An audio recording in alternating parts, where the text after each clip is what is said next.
Hai teman-teman, balik lagi di channel Kebojero Otomotif. Nah, sebentar lagi kita udah masuk Idul Fitri ya.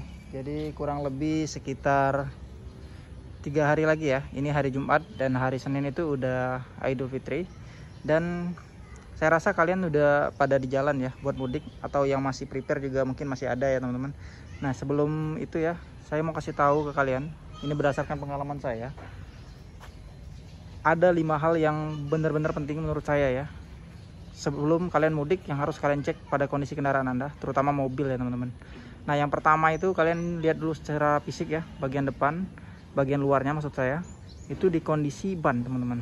Jadi di sini kebetulan ya, ban saya sebelah kiri ini udah, kalau buat perjalanan jauh udah nggak layak teman-teman. Sini saya mau kasih lihat nih teman-teman. Nah, sekalian ya, ini udah harus diganti. Kalian lihat ya, kondisi ban itu jangan dilihat dari rigidnya aja ya, tapi lihat nih, ada retak-retak ini, serabut-serabut kayak gini. Ini udah nggak layak teman-teman. Dan tahunnya ya, tahunnya ini kalau nggak salah 2017 tuh, udah kadaluarsa. Ini udah 2025 ya, udah 8 tahun. Baiknya ban itu maksimal 5 tahun teman-teman ya. Tapi kalau untuk dalam kota ini masih oke teman-teman, masih aman selagi kita pakainya nggak kebut-kebutan atau nggak panas-panasan banget ya. Jadi pakai santai lah dalam kota dan dalam jangka waktu atau jam yang memang nggak full ya, full seharian. Ini masih oke. Kalaupun dia pecah di dalam kota, efeknya pun nggak terlalu bermasalah ya teman-teman ya. Jadi mobil, karena kan di dalam kota itu biasanya 20-40 km per jam lah paling cepat. Jadi nggak akan nimbulin efek sampai mobil limbung dan lain-lain ya. Nah, beda cerita kalau kalian di jalan tol yang kecepatannya itu bisa sampai 100 km per jam. Itu bahaya teman. Jadi saya mau sharing sedikit ya. Sebelumnya saya pakai mobil yang lebih rendah waktu itu mudik ke daerah Indramayu ya. Pulang-pulangnya itu di tol, ban sebelah kiri itu pecah teman-teman. Padahal kecepatan saat itu 80 km per jam karena udah mau masuk ke pintu tol ya. Nah, udah mau keluar ke pintu tol. Dan mobil itu ngangkatnya itu tinggi banget teman-teman, kayak seolah-olah kalian itu injak batu yang gede ya. Sekitaran setinggian seginilah ya, batu yang gede kayak gini. Rasanya kayak gitu. Mobil agak kempas ya, padahal kecepatannya itu 80 km per jam dan pakai mobil yang rendah ya. Mobil yang stabilitasnya tuh bagus menurut saya untuk mobilio. Nah, apalagi mobil yang segede ini teman-teman, setinggi ini ground clearance-nya. Makanya nggak heran kalau mobil itu suka guling ya kalau pecah ban dalam kecepatan tinggi. Nah, itu yang pertama ya, ban, kondisi ban ya. Yang pertama tadi gridnya kalian lihat, tahunnya, produksinya, sama kondisi nih. Kondisi ban nih, kalau udah 4 tahun, 5 tahun kalian lihat nih, retak-retak nggak?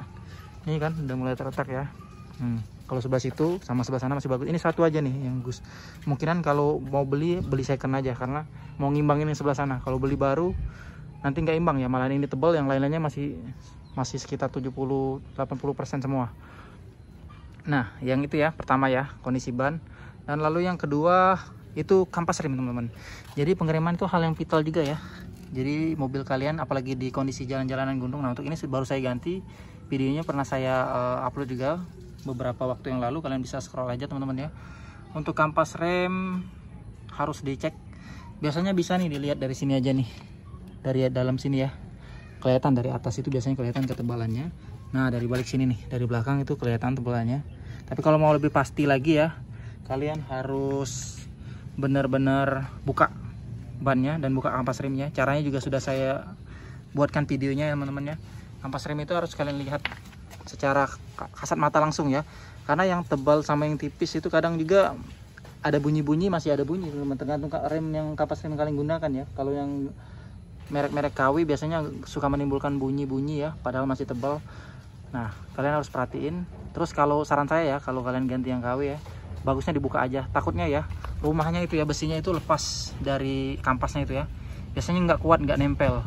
Nah, itu pasti pengeremannya nggak optimal teman-teman. Beda sama yang ori atau yang merek-merek brand-brand yang sudah bernama ya, kayak saya yang pakai ini Bendix ya. Ini buatan Jerman. Dia tuh kokoh ya. Kalau menurut review, ini saya baru pakai sih. Tapi kalau menurut review dan saya lihat ya, bentuknya itu kokoh dan nempel banget sama rumahnya itu ya. Nah, itu teman-teman yang kedua ya. Lalu step yang ketiga ya. Nah, yang ketiga radiator ya. Jadi air radiator yang pertama kalian cek ya. Kalian cek air radiator itu dari tabung reservoirnya ya. Nah, di sini kan ada plus dan minus ya. Jadi full sama low ya. Nah, kalau kalian lihat biasanya mobil itu sama aja teman-teman ya. Bentuknya tuh kayak gini ya. Nah, kayak tabung plastik ini ada tulisan full dan low, biasanya pasti ada ya teman-teman.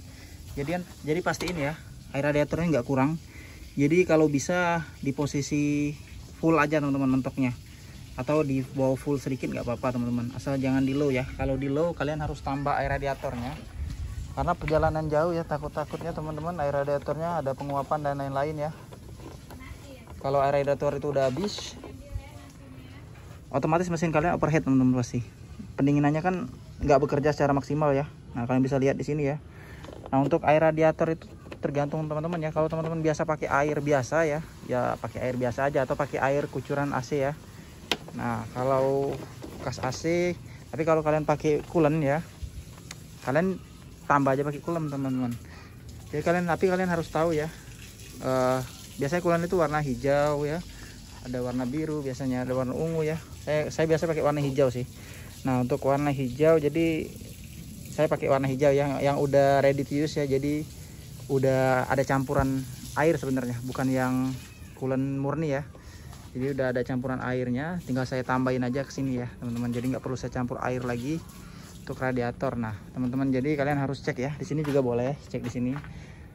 Nah tapi untuk radiator ini, nah ini agak muncrat sedikit karena mobil memang agak tadi sempat dikeluarin dari garasi aja ya.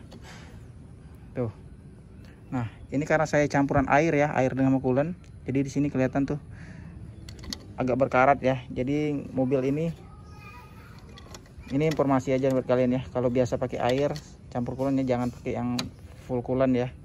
Takutnya kata orang nih yang udah pengalaman. Kalau saya belum pernah, alhamdulillah ya.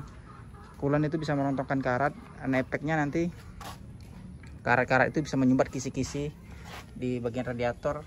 Akibatnya pendinginannya pasti kurang maksimal ya, karena tersumbat. Nah itu teman-teman. Jadi kalau yang biasa pakai air, yang biasa pakai campur ya campur, bisa dicampur. Yang biasa pakai coolant full ya pakai coolant full ya. Kalau nggak ngerti ya langsung ke tempat bengkel aja, atau orang yang ke dealer resmi atau servis beres ya, bengkel resmi. Kalian bisa minta cek air radiatornya, apakah ada kebocoran dan lain-lain lah pokoknya. Apalagi perjalanan jauh antar pulau ya, kalian harus cek bener-bener. Dan bagusnya ya, baiknya itu untuk pengecekan radiator sebelumnya kalian udah paham mobil kalian gitu, sebatas mana radiatornya pada sebelumnya ya, mungkin beberapa bulan atau beberapa minggu kemarin sebelumnya. Dan sekarang kalian lihat apakah ada pengurangan atau ada penurunan, atau mungkin mobil kalian selalu kurang air radiatornya, berarti ada kebocoran ya. Tapi kalau segitu-gitu aja atau tipis lah pengurangannya ya, itu hanya penguapan biasa. Jadi teman-teman cukup cek aja di sini kalau radiatornya, air radiatornya cukup ya di posisi yang saya kasih tahu tadi, berarti aman teman-teman. Nah selanjutnya ya, untuk penerangan teman-teman, yang nomor 4 ya. Nomor 4 itu penerangan bagian lampu-lampu ya. Kadang kita kalau siang lupa ngecek ya, karena nggak kelihatan. Kalian cekin semua teman-teman. Untuk mobil biasanya ada lampu jauh, lampu dekat ya, headlamp sama lampu jauhnya ya, sama fog lamp ya. Kalian cek, terutama buat teman-teman yang pergi ke pegunungan, area-area yang tinggi, sering hujan, badai, kabut ya. Nah fog lamp itu penting banget teman-teman ya, untuk menembus hujan dan kabut ya. Namanya aja fog lamp kan. Kalian cek lampu depan dan juga lampu di belakang teman-teman, karena perjalanan malam hari ya, kalau lampunya mati satu ya nanti membingungkan orang teman-teman. Apalagi di jalan lintas dikira orang motor ya, ternyata mobil. Sama bagian belakang nih, lampu rem juga kalian harus cek nih ya, berdua ya. Ada yang ngerem, ada yang lihat ya. Lampu bagian belakang juga kalian harus lihat, pastiin semua teman-teman. Nah lanjut yang kelima terakhir ya. Terakhir itu kunci-kunci teman-teman. Jadi kunci roda sama dongkrak. Nah itu hal yang paling penting. Kadang lupa nih orang-orang nih, kunci roda sama dongkrak nih. Nah kalau untuk Pajero Sport ya, yang 2009 sampai 2015 itu kunci dongkraknya di sini. Nah dongkraknya di sini.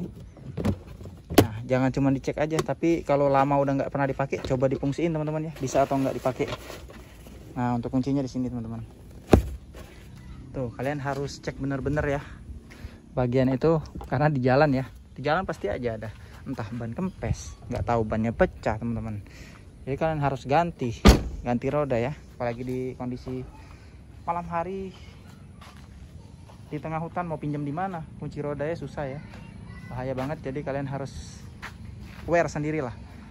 Sebenarnya ada plus lagi ya, satu lagi ya, biasanya kalau perjalanan jauh satu lagi plus sebenarnya, kalau kalian punya budget lebih ya, kalian beli powerbank untuk jumper. Powerbank jumper itu kalau aki kalian jelek ya, tapi kalau aki kalian bagus nggak masalah ya, nggak tekor ya, nggak masalah, berarti pakai aja teman-teman.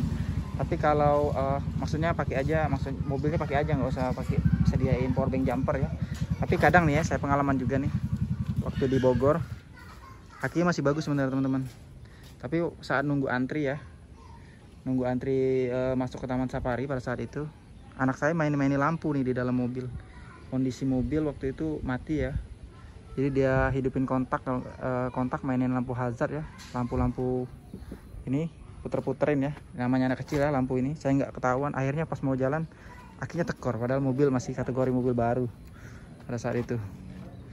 Akinya tekor teman-teman, dan akhirnya untung di jumper ada di tempat rame ya, jadi Taman Safari dia ada jumper pakai mobil yang lain ya, jadi dari fasilitas sana lah, untunglah difasilitasi.